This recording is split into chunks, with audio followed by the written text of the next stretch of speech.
Men sizlarning qo'llaringizga qog'oz berdim. Hamma jamoalar birgalikda ham nafas bo'lgan holatda javob yozishlaringiz kerak bo'ladi. Quyidagidek savol. Biz do'konga kirdingiz, ikkita ko'ylakning puliga, uchta ko'ylakning puliga ikkita ko'ylak sotib oldingiz va u ko'ylakning narxi 335 ming so'm. Siz o'sha do'konda uchta ko'ylakning puliga ikkita ko'ylak sotib olsangiz, qancha pul tejab qolgan bo'lasiz? Vaqt ketdi. Hisoblaymiz. O'tirib oling.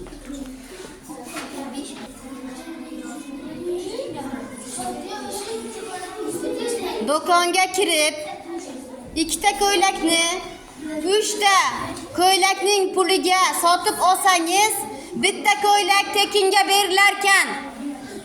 Shu holatda necha so'm tejagan bo'lasiz? Ko'ylakning narxi 335 ming so'm. Jamoalar, javoblaring yozilgan bo'lsa, qog'ozni topshirishlaringiz mumkin.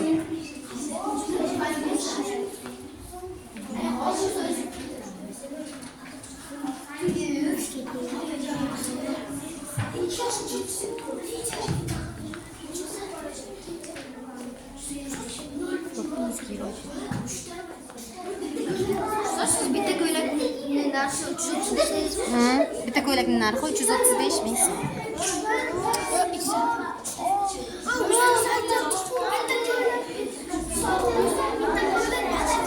Men to'g'ri variantni mana bu jamoadan qabul qildim va Abbos endi o'sha variantni isbotlab beradi. Men savolimni takrorlayman va siz uni javobini aytasiz. Nima uchun shunday variantni qabul qilganingizni.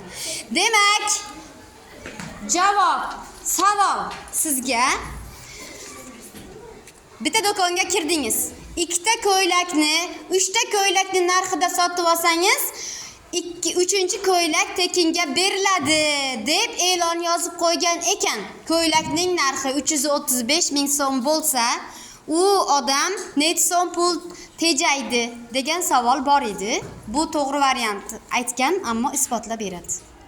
Chunki 3 ta ko'ylakning puliga ikkita ko'ylak sotiladi. Aha. Shunga tejamaydi. Tejamaydi, chunki u uchinchi ko'ylakni pulini berib bo'lgan. Malades, qarsak chap qo'yamiz. Mukofot haqiqatan ham mukofotga arziydigan fikrni aytdi.